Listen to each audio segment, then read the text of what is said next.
Buenas tardes. Good afternoon, everyone. I'm Tanagra Melgarejo, and I'm really excited to be here with my partner in change. I'll let him introduce himself. Hello, all. My name is Joe Pereira. As mentioned, I'm in private practice in Arlington with a focus on chemical addictions as well as anger management. And I would just say that for all of you to be here is a step in self-care. So welcome all. Absolutely. Thank you, Joe. I will also want to let folks know that I'm a little bit under the weather. I'm almost already on the other side, so I am a little congested, but so if I have to cough, I will make sure that I go off. I put myself in mute so I don't have to subject you to my coughing. And I appreciate your kindness as I go through that. And today we're here, as Joe mentioned, to think about how do we care for ourselves as folks that are caring for others. Those of us that are in the caring professions hold a lot of trauma for others. We build containers so that others can process their experiences and be healthy and safer and well. And a lot of the times, we come second in that. And so we wanted to create some space for us to reflect, think, and hopefully provide you with some new tools and remind you of some others that you may have in your toolbox so that you can continue, that we can continue to do this work in a way that honors us as well as it honors our fellow, the folks that we're working with, our clients and our participants. I am part of the National Harm Reduction Coalition, and I've been with NHRC for 7 years, and I'm really grateful for the opportunity to work for and with them. We're a national organization. You can find out more information about who we are on our website. I encourage you to go and visit it. We have amazing materials and resources that we have curated for folks to be able to access and use. Please, if you're looking for something and you can't find it, you will have my email at the end of the session, so you can I encourage you to reach out to me. I'm happy to either identify and find the materials and or connect you to someone on our team that knows where those might be at. So just to quickly, what we'll be covering is kind of just an overview of stress and the whole mind-body connection, which I'm sure many of you are familiar with.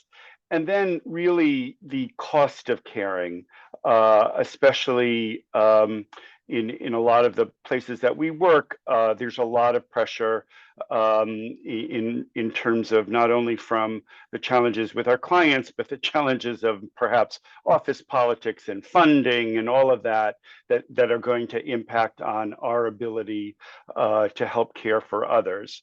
And then sort of focusing on understanding and building resilience in ourselves to kind of help us to sort of work through some of the pressures that we feel.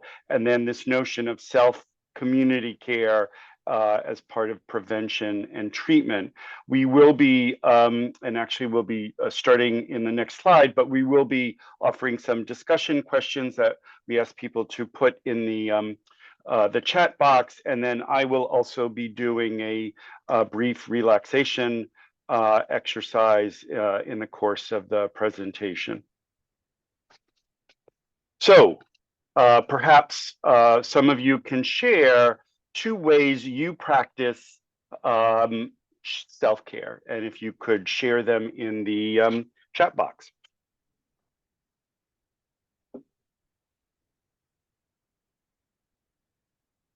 Walking, yoga and deep, being outside, yoga, reading, walking, spending time. Oh, wow, lot there. There's massages too, deep breaths, exercise, therapy. Yes, being outside, crochet. Oh, I love that, Madison. There's crochet there too. Spending time with family and friends. Pets, Joe, is something also there. Oh, bubble bath. Diane is sharing bubble baths are a good way of self-care. Nature walks, Tai Chi. Thank you, Debbie. Running. I'm in the forest and saying no. Oh, yes, we'll be touching upon that. Exercise classes, spending time in nature. One of my favorites, eating in restaurants. Yes. Good food, right? Oh, Yes. shutting off the TV too, Joe. It's there. Yes. Denise shared that. Absolutely. Riding bikes, praying, swimming, weightlifting, gardening. Oh, that's awesome. Listening to podcasts. Let me see what else. Watching Music. silly shows, music, right? Roller Mhm. skating, audiobooks, gardening, good sleep. Naps. Yes. Marilyn, yes, naps are so important. And those positive self-affirmations, Alan, are also important too. Roller skating. That's awesome. Good sleep, which I think I need. I love this, reframing thoughts. Let's see. It's a lot of good stuff here. Yeah, being mindful of my schedule with booking clients, what will meet my needs and theirs. Great, great. Yep. Nina's sharing volunteering and helping with my family and breathing a lot, like that breath. That is such an important tool that we have, and resting. Church, planting flowers, fishing and skiing. This is awesome. Thank you, everyone. Great, great. Yeah. Combing cats. Oh, Paula, we need to talk offline about that. I would love to hear more about that. What that looks like. Maybe not today, but later. That sounds fun and interesting. Yes. All right. So we have a quote here from Hans Selye, who was one of the pioneers of stress research. To be totally without stress is to be dead. So I think we talk about de-stressing, which again suggests that stress somehow is bad or negative, and we really want to. So actually, when I talk with clients, I talk about the distinction between healthy stress, right, which stimulates thinking, enhances mood, increases self-esteem, raises energy level, versus distress, which discourages change, impairs thinking, leads to apathy, kind of can depress mood. So, I think it's really important to keep in mind there is healthy stress, and that's what we're needing to kind of aim for. So another piece that I think is important when Joe and I were thinking about developing this session is that I think that we all may have a different definition of stress. So we want to kind of offer an understanding of stress that we can all share, at least in this session, right? And as Joe mentioned, Hans Selye, who is a pioneer of stress research, says that that stress is the non-specific response of the body to any demand for change. And those demands can be positive, and that can also feel negative or taxing, right? We also know that when we're being exposed to ongoing continuous stress or toxic stress, we're naming here as trauma, in the womb, it can affect the development of organs in that fetus, such as the kidneys, the heart, and the brain. So that toxic traumatic stress can have a negative impact in the development of fetuses that are going to be born and end up being humans like you and me and I and all of us, right?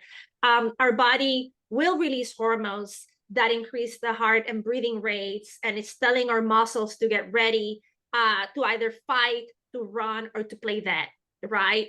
So when we are experiencing stress, our body gets ready. It's part of our survival, right? As human beings, as we've been developing, through the centuries to become humans, right? And in that process, our body has learned to release those hormones to help us signal that we need to, stay alert and figure out how to protect ourselves, protect others, to save ourselves, right? If we're hunting, we were hunting somewhere, right? Imagine if we didn't have a stress response, our ancestors wouldn't be here, right? So as Joe was saying, it's necessary, needed, and important to have that stress response. We also know that there are 3 types of stress. There is acute stress, which is the most common, and it's easy to recognize.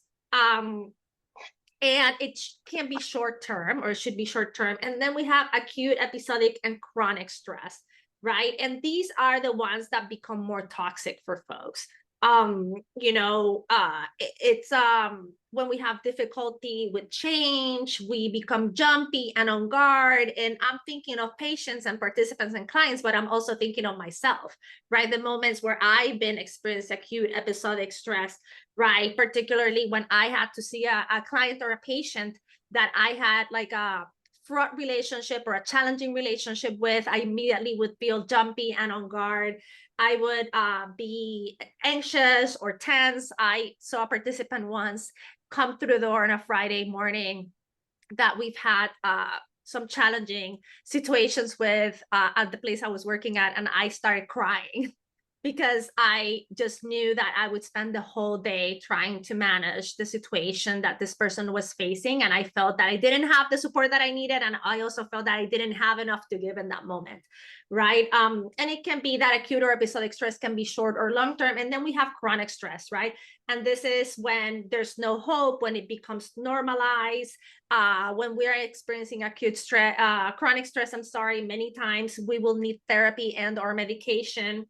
And this is long-term, right? And it puts us in this, we feel we're in this intolerable situation that has no hope to change, right? So for me, when I've experienced this, I also have felt a sense of hopelessness, right? That I can't get out of the situation that I'm in, that I can't see a way out, and I'm constantly responding from that place, which I know it doesn't serve me well, and it has not served my patients or my clients or my participants well.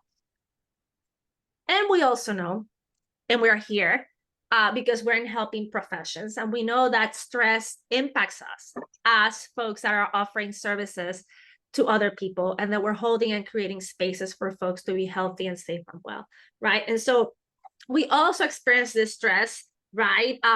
It can be short term, and when we think of this stress, there is a space for us to build resilience, right? And then there's this long-term chronic stress that leads to burnout and compassion fatigue. And for those of us that have experienced both burnout and compassion fatigue and have realized that we're there, for me, it was really challenging, and it was really hard because I realized that I was harming folks, and my intent was not to harm them, but the impact was that harm was being caused because I couldn't be fully present and fully offer them all of my resources in a way that was helpful to them. And so, we are impacted by stress just as much as the clients that we see on a day-to-day, on a regular basis. And sometimes I think that I, as a practitioner, forgot that. I would forget that, I'm human too, kind of. And this is a reminder that, yes, we're humans, and the reminder of the importance to create a space for these conversations to happen and to normalize, that we also need to have care for self and for each other. And when we think of harm reduction, which is the field that I'm in, and for those of you that are working with folks that have lived or live in experience using drugs, there's an added hidden stressor here. First of all, it's because we're bearing witness to people dying in like a scope that is unprecedented, and also in a scope that is unnecessary because we have the tools to end those deaths. And the fact that those tools are not being used or applied, and that our people are dying, also creates grief and anger there. So we also, see that there are institutional restrictions and injustices, that add or compound to how we navigate, these realities with our participants. It is a personal issue versus a professional issue for some of us, right, that are there. And there's some tensions between morals and ethics and values, right, of us as human beings and as people, my own versus what I'm asked to do professionally in a professional setting. For those of us with lived or living experience, this job is who we are, right? And so the rules, the professional rules sometimes may cause or create added stressors for us. We cannot opt out of this discourse, and we cannot opt out of naming that our people are dying because they're dying. And there's also the thriver's guilt. I have survived. I am here. I have resources. I have access to supports. Other people that are doing this work may not. And so there creates this thriver's guilt, this sense of like, this is not fair. And I am experiencing some supports. My people out there are not, how do I hold those two truths? I don't know if folks have others that you can think of that you would like to add. Joe, I don't know if you have others that you would like to add, but if folks have any other specific stressors that you can think of that haven't been mentioned that we see when we're working with substance use or in harm reduction, you're welcome to add them to the chat. Well, I guess what I would say, Tananga, just to add really the institutional restrictions and injustices that really can take a toll. Right now I'm in private practice for a number of years. I worked in the criminal justice and correctional system, and really it was really the day-to-day kind of pressures of working in these institutions, separate from the work with the patients or clients, that really took its toll. And so I think it's really, important to kind of acknowledge how much that can impact on us. Yeah, thank you. And I see some folks here. Amy's sharing witnessing suffering. Thank you, Amy. And Ruthie's sharing institutional biases and racial inequities, which is what I think you were addressing also, Joe. Tammy is sharing holding secondary trauma. Madison is sharing, in my role, it's giving support and referrals only for those referrals to turn my clients away as too acute, sandwiching them in with no's, right? So having to say no to folks that we know would benefit from our services and that they would be better through those services, then we're sending them out to experience more harm can be really challenging. Nina is sharing other hidden stressors are that many of us are relating so closely to the events our clients experience. We've also lived some of the same traumas, and it's very difficult to see the client's experience as a separate from what we've endured. That is so true, Nina. And I have to echo something or mention something here that Edith Springer, who is the founding mother of harm reduction in the United States, said, which is that blank screens are for movie theaters. I think the fact that we can empathize with our participants, that we can relate in that way, makes our connection so much more valuable. And also, I hear you, how do we hold the balance, right? So that we can also care for ourselves and be well. But that piece of connecting to that experience and understanding it, it's really, really powerful to create those bridges and create that space of safety and solidarity that many of our participants deserve and need and want. Allegra is sharing addressing overdoses, right?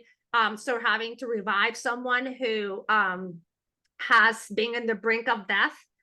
There is a sense of hope that we brought them back. And also before we brought them back, that experience of reviving someone can be very traumatic. So absolutely. Managing the red tape that affects clients' ability to seek or get into treatment is so frustrating and stressful. Absolutely, Danielle. We know this is what the person needs. They're ready. They want it. And there are so many hoops that people have to jump through that at the end, they may not be, they're tired. They're done, right? And so we know that we missed an opportunity for them to be able to get what they needed, right? And that may be putting them again back in a space that is not as healthy for them. Victoria's sharing fending off or preventing compassion fatigue. Tammy sharing lack of teamwork with outside providers and insurance barriers preventing clients from getting services. Absolutely, lack of understanding of our work, or there's some stigma around the people that we work with and the work that we do, so experiencing that too. And then finally, Kelsey is sharing witnessing the suffering of children who don't have a choice of who they live with or being brought into the world. Absolutely, so that intergenerational trauma, right? And the experiences of trauma that some of those folks, both parents and children, may be experiencing. And then Kelsey's also sharing other providers not understanding harm reduction and creating barriers as a result. Absolutely. And then here's neglect and abuse and nursing homes. Thank you, Lisa. Thank you, everyone, for sharing all of those. Can I, Chinaga, Yeah, you kind of emphasize this. I think one of the things that I think we all need to, and as people were sharing, is kind of monitoring our hopelessness and helplessness. Because that's really going to be sort of, I think, a guide in terms of needing to maybe up our need for self-care or taking a step back and that sort of thing. Because then, and we can certainly talk about this a little bit more, is to the degree we take what we're feeling out on our clients. Mhm. And that's really important to pay attention to as well. Absolutely. And I think that is a good segue to this question, right? Because what I hear you also, Joe, mentioning is that it's really important for us to create space and time to connect with self and see where we're at. And I know for me, when I've had to see 50 clients or participants in a day, connecting with myself, even necessary biological functions like going to the restroom, go like sometimes it's been 5 or 6 hours. I'm like, oh my God, my bladder is letting me know that it's alive and it's here. I may need to use the restroom, right? Or geez, I feel my throat really dry because I haven't drank water, right? So sometimes, many times we're working within systems that don't recognize that they're working with human beings, that we are humans serving other humans. We're not machines. And that also takes a toll, right? Working within systems that create the conditions for us to be more stressed, more anxious, more frustrated, more hopeless, right? So how do we know what are our cues? How do we know when we are feeling that stress, feeling that, when we're starting to get, what are our flags? Both of our red flags, and then we're going to talk later about our green flags, right? When we talk about resources. So what are some of your stress responses? And I would love for folks to type in the chat, what stress responses cause you the most distress, and how aware are you of your stress responses in the moment, right? And I know for me, sometimes I feel my heartbeat go really, really fast and I get hot, and I know that I'm in the middle of having I know that I'm feeling something's coming up, what's happening, right? So I would love for other folks to, oh, oh my God, you're already doing that. Yes, That's yes. fabulous. Cold hands, increased heart rate, irritation, Elizabeth, I know most distress, headaches, Mary, another person echoing irritable. What else did you see, Joe? Shaking, very aware of it, shaking, clenching teeth, Mm-hmm. migraines, nausea. If I get Mm-hmm. anxious, I end up feeling nauseous, rapid heartbeat, holding my breath. Okay, yep. Mm-hmm. Wanting to shut down and not think about anything, jaw clenching, tension, headache, heart races and headaches. So headaches, very common here. Lack of motivation, yep. Mm-hmm. Lump in throat, dizziness, not very aware in the moment. Mm-hmm. Becoming aware of my fast, heavy typing of notes or Yes. emails. Mm-hmm. Good. Fast heartbeat, insomnia, yeah. Headache, shallow breathing, tension, headache. Feel warm, anxious, discomfort in my stomach, tightness of chest. Mm-hmm. Fear, can't think, yep. Mm-hmm. Shaking, sometimes aware, but not Mm-hmm. always. Yeah. Let's see what others. Again, headaches, difficulty concentrating, trouble breathing, racing thoughts, especially At at night. night. Yeah. Yeah. I guess as an aside, I think one of those things really important is the sleeping. And again, a number of you put that Mm-hmm. because that's going to have repercussions in terms of how people deal. I think it increases irritability Yeah. and mood liability and things Yeah. like that. Brain fried, I difficulty love that. It's such concentration. a great, such a good way of putting it. My brain is fried. Absolutely. I Squinting just eyes. Squinting eyes. I just got out of a disc training, so we are learning about how to be in turn with our emotions. Squinting eyes, touching face. Yeah. Almost an element of grounding that we need to do. Mm-hmm. Hot, negative thinking, racing heart rate, sleeplessness. Yep. Hives. Oh, that can be, yeah. And Mm-hmm. that's sort of the other thing to think about is that if we're dealing with a sort of a chronic medical condition, stress can intensify. If we have back pain, gastrointestinal issues, that sort of thing. The tight Uh, shoulders. We say in Puerto Rico, tengo el mono trepao. I have the monkey like up here. El mono trepao, that's a good way of sort of saying my shoulders feel really, really tight. And when you tighten your shoulders, what happens also? We close off, right? We're like going to this sort of space where our chest is not open. We can't breathe properly, right? So it's almost like a self-protection thing, right? yeah. But at the end also ends up creating more stress for us. a few others before. So again, brain fog comes out at home in my energy or lack thereof, holding back tears, procrastination, asking to address a student concern when I'm already responding to others, shoulder becomes tight, thoughts of frustration, increase in heart rate, and tightness in belly, dissociation. That can be a pretty significant one. Great, in terms of what people are identifying. Yeah. I see here emotional numbing, you know, sort of tensions within family and relationships, panic attacks, playing with our hands. We are kind of clicked out. So we need to like, it's a way for us to disconnect. It's a way to say, okay, this is too much. I need to step away mentally for a minute so I can gather my thoughts. Thank you everyone for sharing those stress responses. And now I'm gonna pass it to Joe, who's gonna walk us through the cost of caring.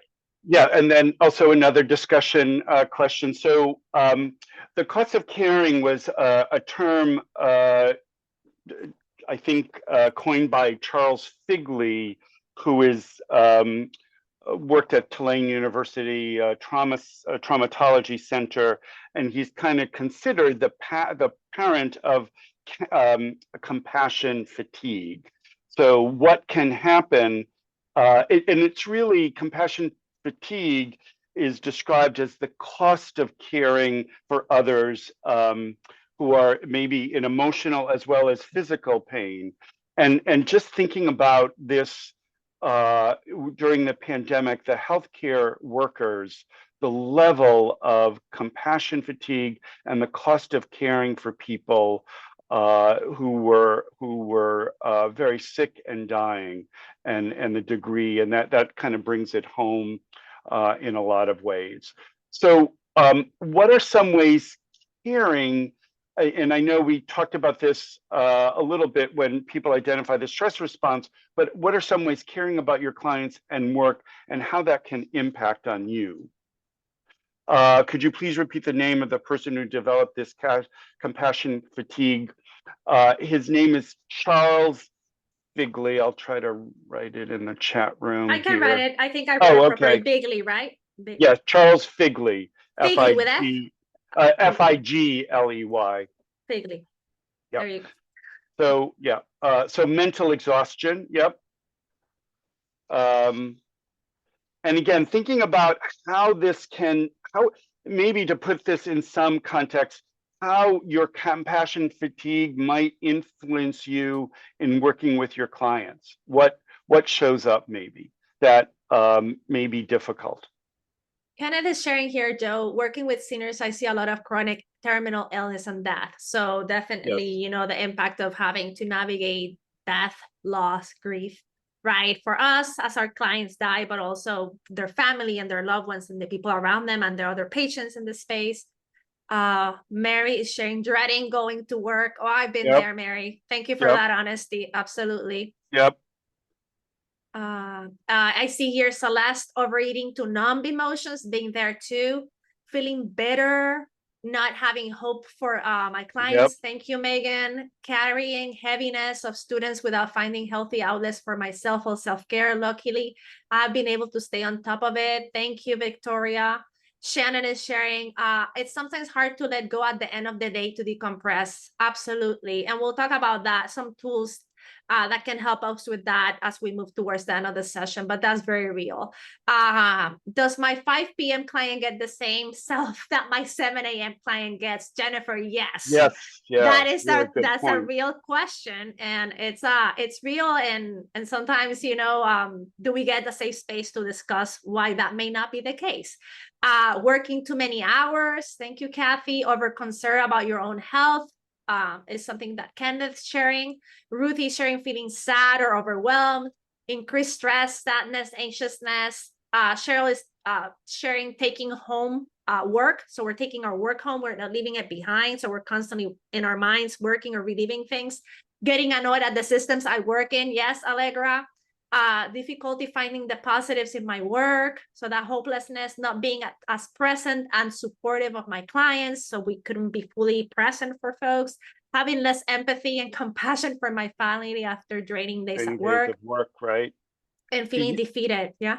Yeah, feeling defeated when trying to advocate, don't want to talk to family, friends at end of days. So that sense of withdrawal, like I don't want to deal with anybody else. Yep. Um, recommend giving yourself a certain amount of time for miles if you are driving home to process, decompress. Once you hit the limit, try to let go for the day. Just a kind of a quick thing. A number of years ago, I worked at Bridgewater State Hospital, which is a forensic hospital but I lived, I think at that point I lived in Cambridge, and I had at least an hour commute home. And actually, as much as it was long, it allowed me to decompress and sort of kind of work through what is and what was, and I'm probably sure still is, a very intense place to work. So by the time I got home, it was a nice way of kind of putting it aside. Yeah. Yeah, we're getting some suggestions that we're gonna bring back up as we move towards the space in the session. We'll be talking about tools. I see here, just to close this up, setting boundaries with clients and not being available at all hours. Thank you, Melissa. Not eating properly or healthy at the end of the day. That piece is also really important. If we're not eating enough and getting enough fuel, and we're not drinking enough water, and enough sleep, all of those things can impact us and impact the way we show up. And then I see here, I've experienced the same thing with love commutes. It helps to transition from home to work. So this idea of sort of like processing, giving ourselves room to process through the commute, and then when we get home, that's when we close the door and we can do some of the things, such as change our clothes or take a shower and like just kind of like transition. That's really helpful. And for some of us that have to work from home because of the pandemic, maybe we had to rethink some of those rituals as well, right? To adjust our new reality, for those of us that are still in that space. Okay, so what drives us to care about others? And I think I really like this kind of continuum of sort of how we may be approaching work with our clients. Pity, sympathy, empathy, compassion, and altruism. I think what we're aiming for is empathy in terms of the work that we're bringing. Or how we're bringing ourselves to work with our clients, and also an element of compassion. I think one of the things to keep in mind about altruism is it really, I think that involves a certain amount of privilege in terms of it predicting the ability of ourselves to be able to sustain those practices. And so to keep that in mind. And one of the things that you also want to keep in mind is we can go back and forth between, we may make it to empathy and compassion and then kind of that burnout, and we might go back to. Oh, Joe, I don't know if I lost Joe for a second. Think that he may have frozen, but he'll come back. Hello? Yes, you're back. You had a Oh, moment. okay, Yes, sorry. we're back. Sorry. Yes, it's okay. Yeah, my interconnection is unstable, which is a source of stress for me right now. So I've got We'll to breathe through it, and I'm here. It's okay.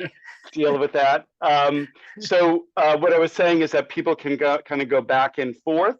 And again, if you're in a place of pity, that is not very useful to be in. And so to kind of keep that in mind, and then that gets to this notion of compassion fatigue. And then I think a number of people in the chat also talked about numbing. And so none of this is here, and that's something that you want to pay attention to.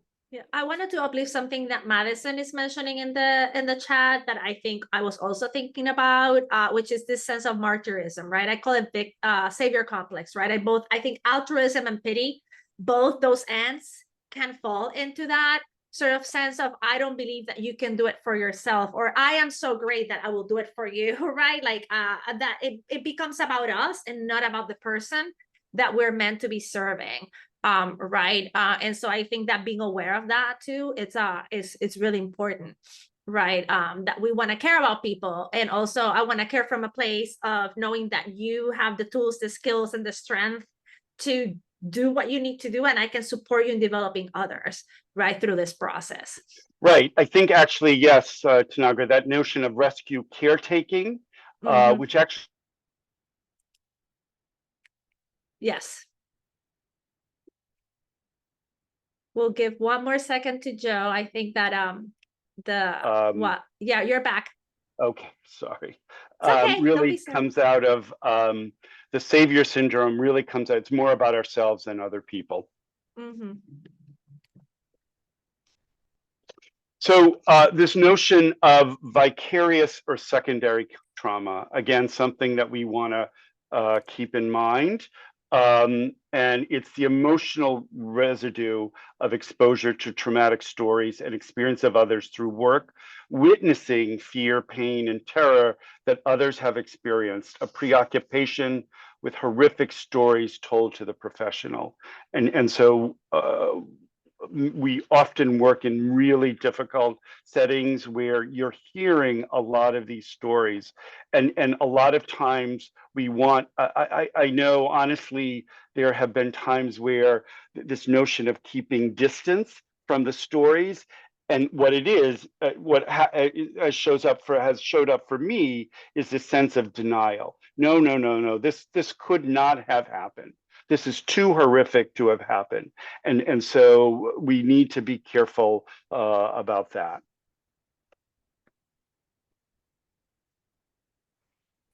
So the personal symptoms of vicarious traumatization, what others won't see. And again, I think a number of you have put this in your chat box: sleep disturbances, nightmares, negative coping. I think that hypervigilance is also there while we wait for Joe to come back. And there's also some physical symptoms that I heard folks mention. Panic. Joe, you're back. Thank you.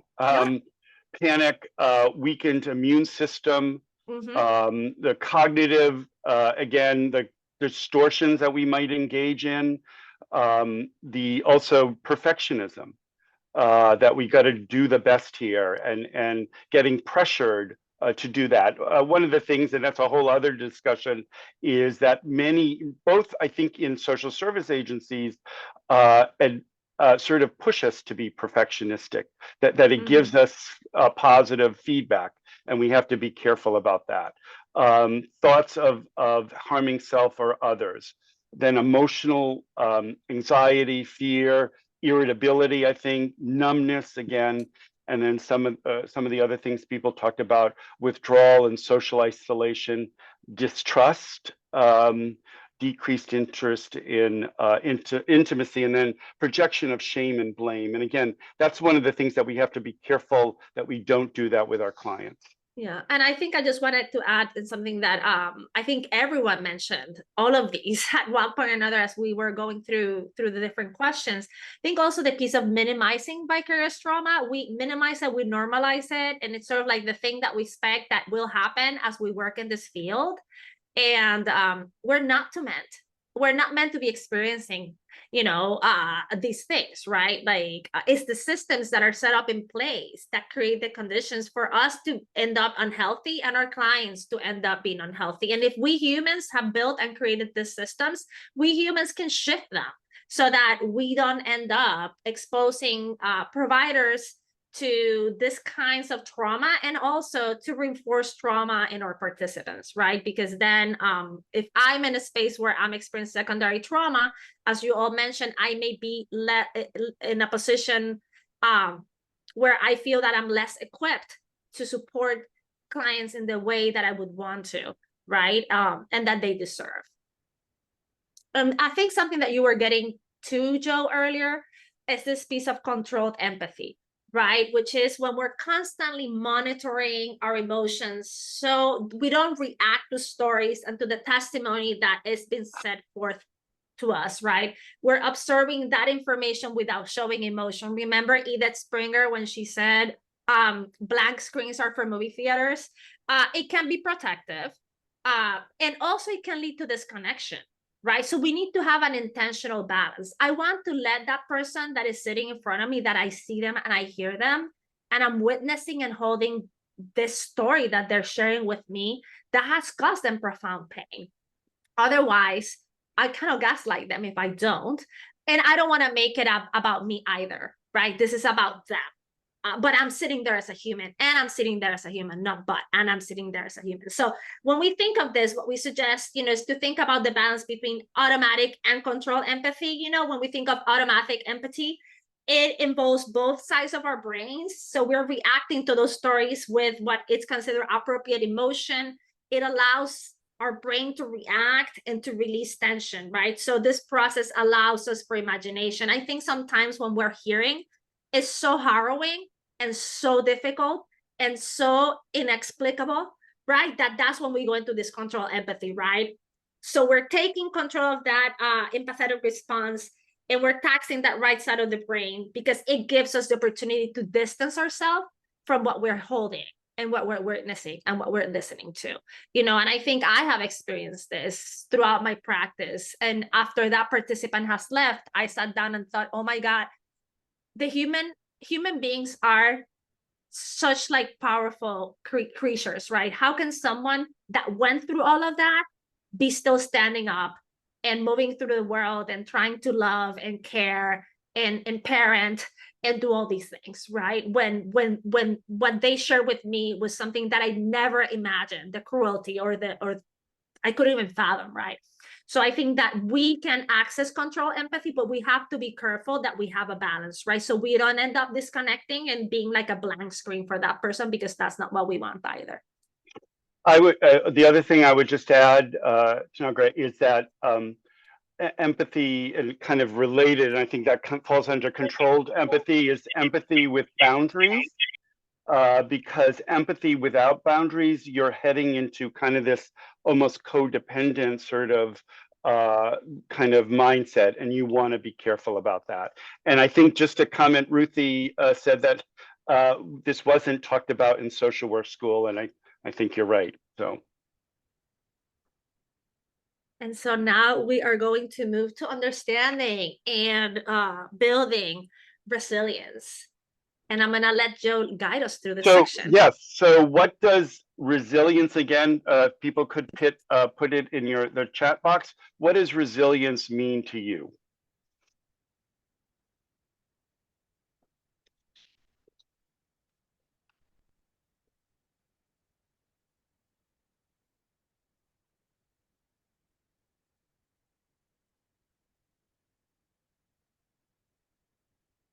Let's see.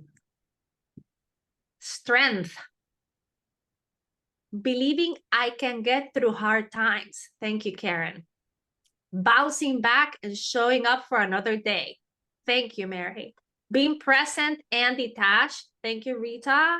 Here, Jennifer is sharing being able to show up every day to try again. Rebecca is sharing being challenged, having the skills, courage to bounce back, work through an issue. Ability to overcome obstacles. Ability to rebound from stress. Thank you, Manuel. Angelica is, or Angelica in Spanish, is strength. Coping. Thank you, Elisa. Hannah is sharing the strength to push through despite the hardship you've experienced. Bouncing back, being able to work through difficult things and coming out the other side with our head held high. Able to overcome. Oh, I love this, Sandra. Flexibility of response. Yes. I love really that. Good. Yep. Overcoming challenges. Melissa sharing, keep it moving through, keep it moving. We keep it moving through. Allison is sharing, being equipped with tools to get through the challenges. Keep going even when things are hard. The ability to stay strong in the face of struggle, trauma, sadness, and tragedy. Thank you, Victoria. Oh, Heather, yes, humor. Yes. Humor is also resilience. Learning from adversity and being able to persevere. Thank you, Diane. Knowing that the sun will rise again. Oh, that's so beautifully put, Nancy. Yes, that's such a lovely image. Thank you for sharing that. Madison says it correlates to the readiness for the day. never giving up, staying strong, ability to navigate the short-term ups and downs of life without losing focus on the long-term goals. So keeping that hope and that aspiration present. Resilience is the ability to deal with stress in a way that is not destructive to oneself or others. Thank you, Joanna. Marching forward, pushing through tough times, positive coping, surviving, ability to hold on in terms of challenges, having the right tangible, intangible safety net of emotional skills, community, and access to needs. Thank you, Peter. I really appreciate that. Proceeding with peace. Oh, I love that, Carissa. Strength, ability to maintain perspective, remain hopeful, learning through the difficult times and overcoming barriers, finding ways to stay in touch and pursue growth. Let's see what else before we wrap up. Having inner strength, adaptation, leaving work behind at the end of the day, believing in oneself, and strength and challenge are some of the things that came up in terms of what resilience means to folks. So resilience is exactly what you've all been sharing in the chat box. It's that process where we can adapt well when we're facing adversity, trauma, tragedy, threats, or other significant sources of stress. It's like our ability to bounce back, right? It can involve profound personal growth. It is not something you don't have. It involves thoughts, behaviors, and actions so anyone can learn. We can learn how to become resilient. And this is a good thing, right? Because we can learn this and we can teach it to others, and others can learn it too. And I'm sure we do this every day when we're working with our participants or our clients or our patients, right? In order for us to build resilience, or what we call our resilience muscle, because I think this is a muscle that we build and we work on. And you can build muscle, but if you don't go to the gym for 3 years, you're gonna have you're gonna have to rebuild that muscle. You have to learn how to use it again, right? It takes time and intentionality. I have to set out the time. I have to carve out time that I will dedicate to this, and I have to be intentional about it. I have to be thoughtful. I have to want to do it and understand why this would be helpful for me. And we want to focus on some core components, which is connection to self and others, wellness, and we're going to look at that. And wellness is, it can be many things, right? It's how do I feel that I embody this world and myself, and I feel content and safe and happy and healthy, right? And I have the things that I need at my disposal to be able to embody it, right? And to move through in a way that I'm honoring myself and others. It involves also healthy thinking. How do we shift those thoughts? And I think someone talked about reframing those thoughts. That's something that I'm still working on. How do I reframe this thought in a way that helps me build more resilience? And then meaning, right? What is the meaning of life? What is the meaning of this for me, for others around me? How can I, building resilience, not only make me stronger and better for myself, but for the people around me that I love, for my clients, for my patients, with my participants? So just to kind of follow up with that, when we put this in the context of resilience and emotional pain, and I love this quote from the Buddha that pain is inevitable, suffering is optional. So this sense that we cannot avoid pain. It's obviously how we approach it and process it. So so people, you know, who have suffered a major adversity or trauma in their lives commonly experience pain and stress. And the road, and I think a number of people in the chats sort of made reference to this, it's likely to involve considerable emotional distress. The two go hand in hand, really, and that's something to keep in mind, that the resilience that we can bring to it will help us manage and deal with emotional distress and pain. And some of the ways we can also help ourselves to build that muscle and to keep that muscle alive and strong and healthy is by thinking of these things. First of all, and we started with this also, Joe started with this, self-awareness, right? How do I stay aware of what's happening in my body, my mind, and my spirit, right? Like, how am I showing up here today? I'm showing up here a little bit sick. right? So I'm aware that my body may not be like 100%.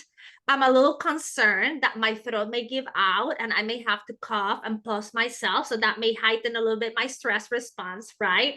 But I'm excited and happy to be here with all of you in community, thinking of these things that, as someone said, are not things that we discuss in social work school. So how that's self-awareness, self-regulation. How do I regulate my behavior and my actions, right?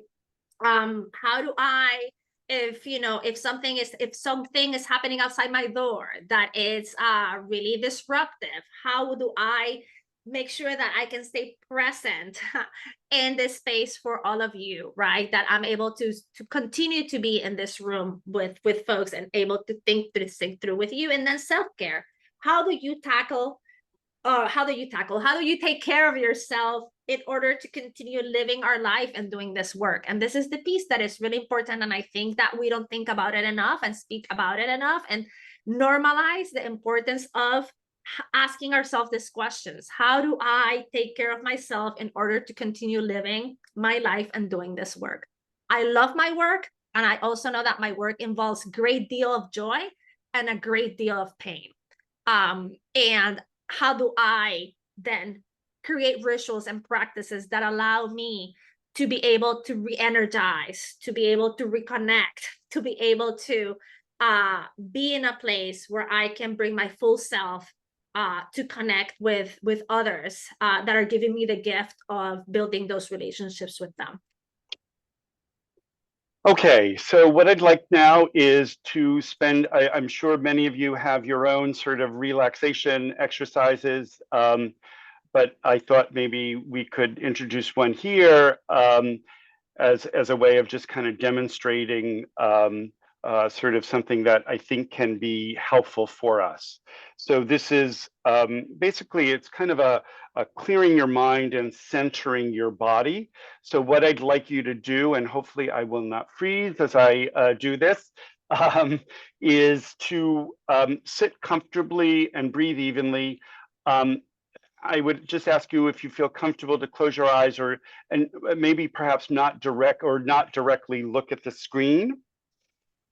And so what I'd like you to do as you're breathing is just notice any part of you that is feeling tense or painful or stiff. And breathe into whatever part feels most uncomfortable to you right now.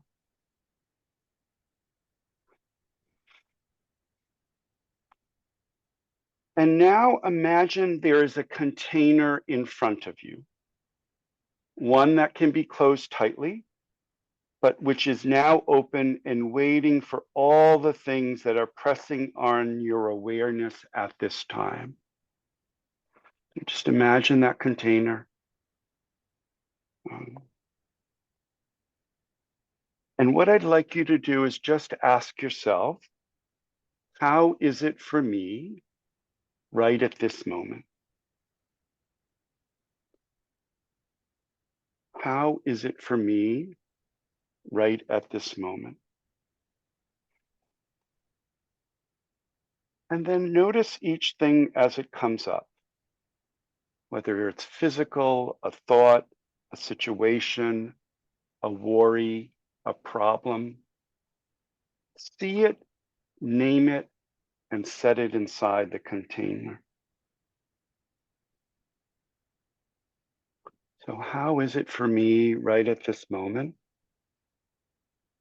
And again, notice each thing as it comes up. And we see it, name it, and set it inside the container. And when you have no more life things come to mind, just double check, ask if there's anything else. And then when no more things present themselves, put the lid on the container and imagine it being placed somewhere away and secure where you can, if desired, gain access to it later.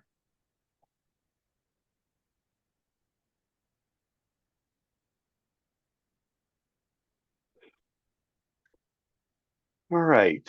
So there are two things that I like about this exercise. One of them is the notion of labeling and naming. And again, oftentimes when we think about this with our clients, especially when it comes to emotions, by labeling it, identifying, naming it can be really important. And so that's one thing I like about this. And then the second thing is we're not getting rid of the problems. We're just kind of putting them on a shelf for a bit, um, and kind of and then when we need to kind of go into that container again and pick out the ones that we need to address. I think, and we talked about this transitioning from work to home. I think this can be a very useful exercise to do. Thank you, Joe. I also really appreciate the the reminder of the importance to breathe. Yes. We don't breathe enough, and breath is such a powerful tool to help us find grounding, to help us find connection, to help us release as well, right? So that tool of breath and that tool of visualization can be so powerful and helpful, not only for us, but tools that we can also share with participants so that they can have them at hand. And you don't need anything else but your brain and your breath, right, to be able to help you come back to self. So now we're going to move to some tools that we want to offer you in the realm of self and community care as both prevention and treatment, right? For secondary vicarious trauma, all of the things that we've been talking about, and I want to ask us to think about the reasons why we do self-care. We've mentioned some, but I would like for us to think about in the chat. I would love to hear from you reasons why we don't do self-care or why we resist self-care. So why do we resist it or we don't do it? We don't practice it. And I see folks are typing quick. I love this. We're too busy. Yep, lack of energy, not enough time is coming up. Too tired seems like another thing on the to-do list. Yep, no time or energy. Massage too expensive, not feeling deserving. Yeah. Ideas that we are indestructible. Yep, and that's an element of that perfectionism. I have kids, so being able to devote some time can be a challenge. Sometimes can be boring. Interesting. All right. Lack of time and energy. We're going to talk about that a little bit around the what self-care is not. Lack of I'm too busy, lack of energy, not a priority, and indulgence. And yeah, we haven't earned it also. I think Emily's mentioned, right. We think we haven't earned it. Like we deserve somehow. We need to deserve it to be able to practice it or earn it. Let's see what else here. Forget. Other things. What were you saying, Joe? The person said forget to, feels selfish, no time. Again, forgetting that we can find little moments in our daily routine. Absolutely. It feels silly, lack of energy, we can't afford it, so it's cost money, or that's what they've sold us, right? This notion that it should cost money. It's I don't think I need that. It's not a priority. We're too tired at the end of the day to even think about doing that. We forget it, so we don't prioritize it. What else? It can be other responsibilities take precedence, and it's a privilege that we can't afford due to time and money. Thank you. Yep. We may, here there's Jean is saying we think we may be addressing self-care, but what we're choosing may not be working for us. Yes, and we're going to talk about that in a second, Jean, about what really self-care is, right? Or what we hope you take away self-care is. Yes, Anna, yes, we're going to talk about some of the things that are relaxing it, and we're going to talk about what self-care truly is for folks, right? And so when we think of self-care, it has to be a deliberate action to improve our well-being. So it's something that we plan for. It just doesn't happen. I just don't self-care out of the blue, right? Like, otherwise it'll never happen. We don't accidentally meditate or go and bake those amazing scones, lemon poppy seed scones with a glaze, right out of the oven, flaky and delicious, right? Or we instinctively do yoga, right? That's something that we need to plan for. We need to schedule it. We need to commit to it. We need to give it the importance that it needs. Also, when we think of practicing self-care, it takes practice. News to you, this is a second muscle: resilience and self-care, right? So one round of heavy breathing, well, that'd be nice. Deep breathing, pardon me, will not be the thing that triggers our aha moment, maybe, right? And we need to adjust our expectations. Things that have been sold to us, because this has been commodified. It has been a thing in capitalism that we need to buy and aspire. And if we don't do it, the problem is us, right? Somehow the system is making us sick. And then we're also responsible for the cure that if we can't afford, then there's something wrong with us, right? We can't win. So adjust those expectations. What works for one person may not work for another, and that's fine. If you don't see it, believe it as self-care, it is not self-care for you, and that's fine. And we also don't let others yuck our yum, right? I may like to eat as self-care, and I don't want others to yuck my yum, right? For me, sometimes it may be watching Dr. Pimple Popper videos. And that relaxes me, and it's my self-care. Or watching bulldogs rolling down hills. The bulldog gets harmed in the video, and it's really funny to see them rolling down those hills, right? So, what self-care is not? And so something that takes away rather than gives back. So I put this in the context of negative self-management strategies. Avoiding social contact with, again, I think people put, it's a way of coping with stress, but it's not giving you really anything. Becoming irritable with others, spending money that we don't have, that kind of impulsive sort of thing. Something you force yourself to do, something you dread. So I think a number of people sort of made reference to this. Just very quickly, when I went to college, I was thinking, okay, I need to run. Running is good for you. Everybody talks about it. It's healthy and it gives you the adrenaline rush. Well, I did it for a while and I didn't like it. It just didn't give me any satisfaction. And so I just decided that that wasn't something I wanted to devote my time to, and found something else to do. So if you're dreading it, then it's not self-care. Something that acts like a reward or withheld as punishment. So again, if you get into this dynamic, oh, I'm only going to do it if it's a reward, or I won't do it because I haven't been very good, that isn't really self-care. And then I think another, a few people talked about this. It's an act of selfishness or overindulgence, and it is a way for us and to use. And I'm sure all of you have heard the flight attendant story. You have to put the oxygen mask on yourself before you do it with other people, and to think about it, that self-care helps us to be better social workers, better therapists, better clinicians.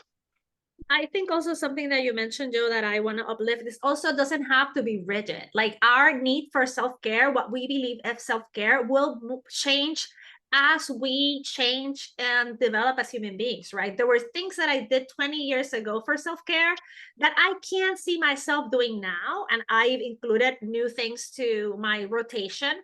And there's some things that I was like, oh, I stopped doing this. And actually, you know what? I want to resume it.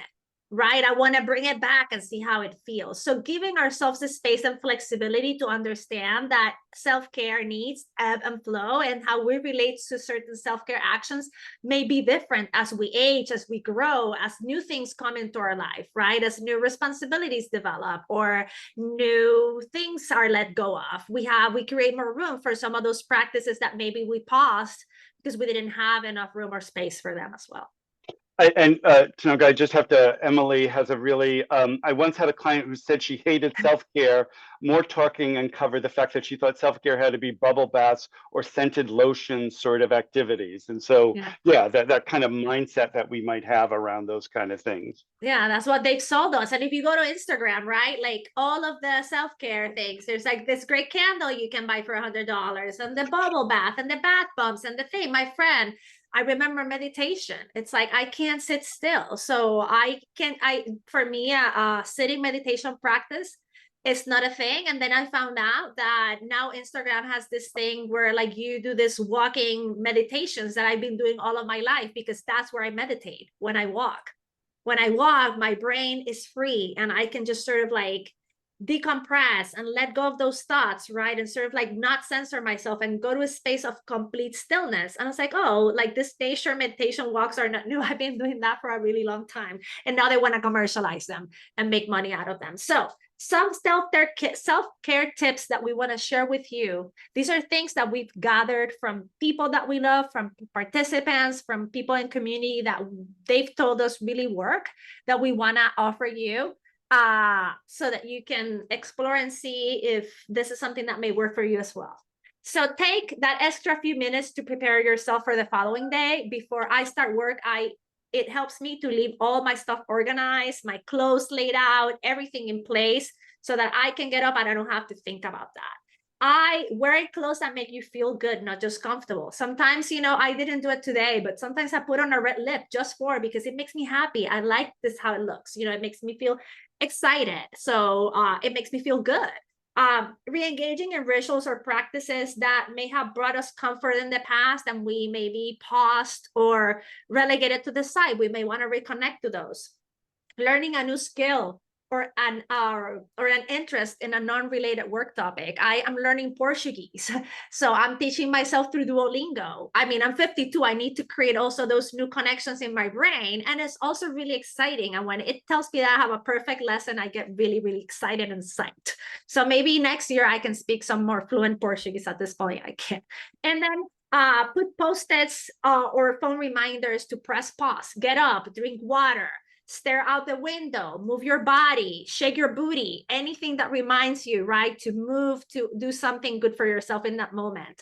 Other things that work, drinking water. We talked about that earlier because it reduces headaches, muscle tension, and other stress responses. And it's an excuse to step away from your desk, go to the kitchen, go to the water fountain, maybe talk to someone along the way, you know, maybe look out the window, maybe go pet your dog or your cat, or talk to your fish or to your birds or to your plants or to yourself. Create playlists that can fit different moods and circumstances. If you're someone who's music inclined, maybe this is awesome to have some music that can lift your mood or get you excited. This is something that we were mentioning in the chat, the ritual of washing up at the end of the day. This is a symbolic act that we do where we leave behind anything that is not healthy for us, or leaving behind the day, right? We're kind of washing up and washing all of those worries or concerns or the day off our body. Practicing having an open mind. I sometimes walk through the day thinking, I want to be surprised today. I want to look at the world through the eyes of a 3-year-old. Right? Like, what would excite a 3-year-old? What would they find marvelous or fantastic or different? And sometimes it's like, oh, I saw a double a rainbow, or wow, look at those leaves. They have funky shapes. Or let me just listen and see what I can hear besides the wind, right? Creating expression through the arts for those that are art inclined. So pottery, painting, crafting, all of those things. Spending time with nature or in nature, communing with nature. We love to call this committing random acts of wildness. If you're barefoot, it's even better. So sometimes it's just taking off your shoes, and if there's a green somewhere, go there, hug a tree. It really helps. It makes a huge difference. Tanagra, sorry, Yeah. can I just, the creative expression through the arts, just something to keep in mind. I actually did a workshop with a friend of mine who's an artist, and his sort of perspective is that we're all artists within. And one of the exercises that we did, and it's just something to think about, is you get a piece of white paper and you just basically, you kind of scribble. And then from that, you try to create an image from that scribble, and then you title it. And I have to say, the workshop, it was really impressive. People who had no art background, what they created was really impressive. So you don't necessarily have to be an artist to kind of use creative expression. Thank you. And that is also that practice of keeping an open mind, right? Yes. As well. So keeping a file in your computer or phone with that you can access easily, with pictures of people that you love, smiling, laughing. Those videos of the rolling bulldogs or the fainting goats, they're hilarious. No goat or the bulldog is harmed. They make me laugh. If you have to cry, cry. We have to normalize that crying is a release, is good, is healthy. Find a good therapist, and don't be afraid to switch if your relationship with your therapist just got you to this point, but you cannot grow anymore from it. Make sure that we're unplugging and urging ourselves to be present. Sometimes unplugging means I'm going to sit here 50 minutes with my loved one, with my friend, with my colleague, and I'm just going to like be there in the moment, right? Fully present, and get weird with it. Those aggressive affirmations. Sometimes I'm like thinking in my head, cabrona, you got this. You got this, right? You know, you can do this. And still, if you don't buy into sort of self-care, we urge you and invite you to try radical self-compassion. And those in that picture are me and my younger brother when we were little. You can tell we were born in the 70s. So, what does your inner child need to hear? And this is something I practice every day. What kind of person does your inner 4-year-old need you to be? Reconnect with them. Give them a break. Give them love. Give them grace. Give them encouragement. Give them space. Empower them to say no. Protect them and put their best interests first. So, not only self-care and radical self-compassion, but another tool that we want to offer you before we wrap up, it's creating community care, right? Asking for help. And it's kind of ironic that for folks in the helping professions, for us, this is really challenging. Asking for help can be hard in the traditional sense, right? So think about moments in which you have to ask for help, and how does that look like for you, right? What made it go well? What made it more challenging? And think about what is your support language, right? In what circumstances do you feel comfortable asking for help and or not? And then what is your support language? How do you receive support? What do you want others to know about you and your needs during difficult times? We don't do this enough, right? Like we should be having more of these conversations. Give an example, right? To that person. What was the situation? What would support look like for you? Sometimes support means I just need you to sit next to me and just sit in silence. Sometimes means going for a walk. Sometimes it means help me like clean the house, or helping me get warm meals delivered, right? Also think about what is not a helpful form of support for you. For me, it's not telling me what to do. That's not a helpful form of support for me.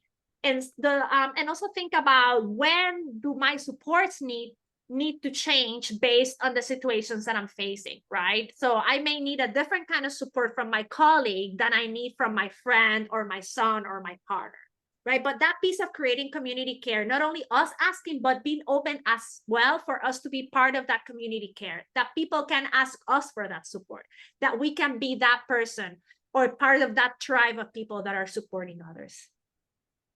So I would also add, before kind of the last thoughts on self-care is, and we haven't talked enough about it, but really being, and it was mentioned in one of the chats, that this notion of being able to say no and set limits on ourselves with other people.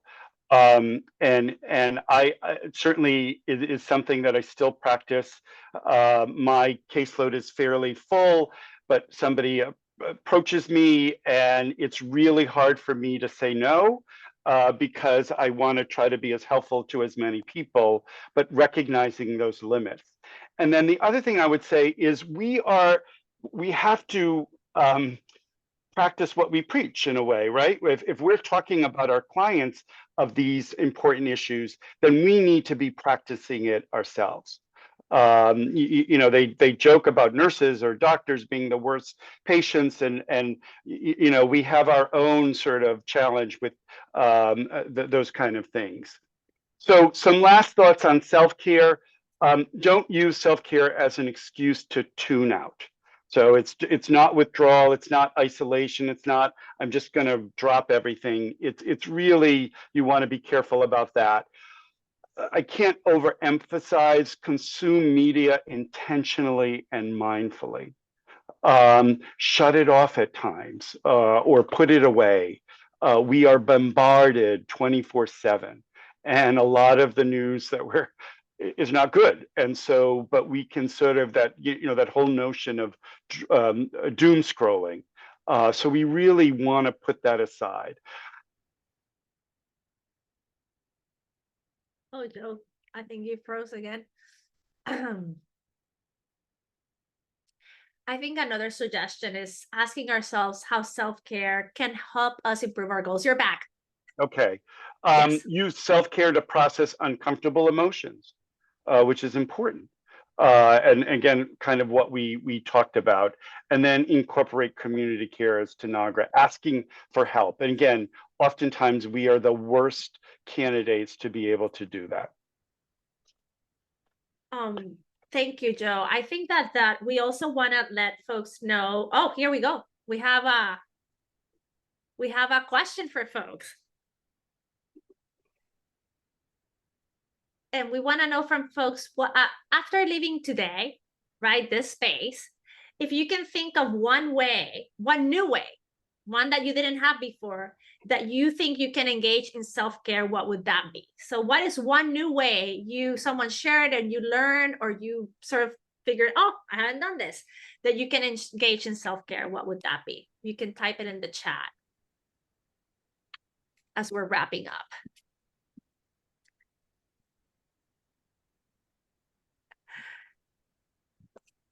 I love this. More meditation in short times, creating some scribble art, William. That sounds really cool. Read more, less TV, Denise is sharing. Dance more. Great. Oh, that sounds fun, Rebecca. Being intentional with my nighttime routine, such as reading or journaling before bed. Michelle is sharing. I like the idea of looking at the world from a child's mind. Jennifer is sharing. Saying no more, setting boundaries. Booking an appointment for yourself. Oh, I love that, Sarah. Great. Yeah, Yep. this is Yep. my me time. Yes. Plan ahead for self-care. Yes, thank you, Paula. Reflecting in silence in short amounts.